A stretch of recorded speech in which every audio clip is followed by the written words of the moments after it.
confiance en soi, ou plutôt le manque de confiance en soi, est à la base de la plupart des problèmes que l'on rencontre au quotidien.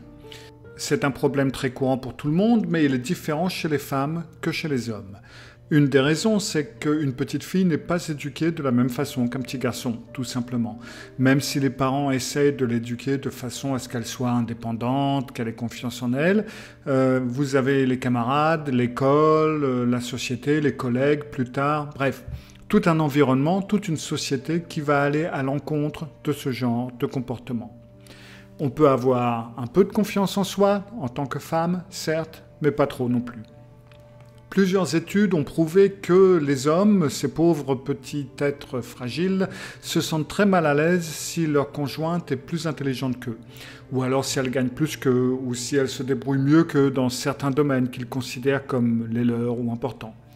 Donc oui, un peu de confiance en soi, ça peut aller, ça peut passer, mais il ne faut pas exagérer non plus. Et la confiance en soi de la femme est le plus souvent dépendante de celle de son conjoint.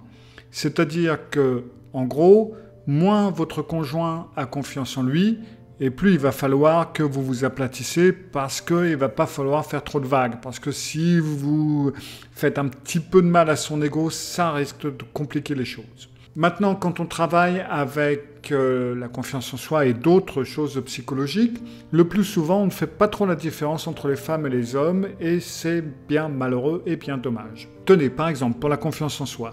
Les femmes sont, par exemple, plus empathiques que les hommes. Cela donne donc certains avantages à la femme, qui peut plus facilement comprendre les sentiments et les émotions des autres, mais c'est aussi un problème si elle doit un jour se décider à dire quelque chose de désagréable ou qui peut faire mal à quelqu'un, donc ça va être difficile pour elle de dire quelque chose qu'elle va comprendre comme blessant, parce que rien que de penser à la peine qu'elle va faire à l'autre, ça va la bloquer et ça va être bien plus difficile pour elle de prendre la décision. Ou alors elle va avoir du mal à la dire parce qu'elle va essayer de l'enrober un petit peu et les choses vont mal se passer. Bref, ça c'est une des choses, mais il y en a plein des choses comme ça. Et la plupart des programmes de confiance en soi, de communication, ce que vous voulez, ont été faits pour la plupart par des hommes et pour des hommes.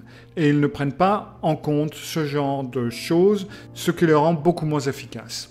Et c'est pour ça que ce programme de confiance en soi est différent des autres. Tout simplement parce qu'on ne peut pas aider une femme à avoir plus de confiance en soi avec les mêmes outils que ceux qui sont utilisés pour un homme.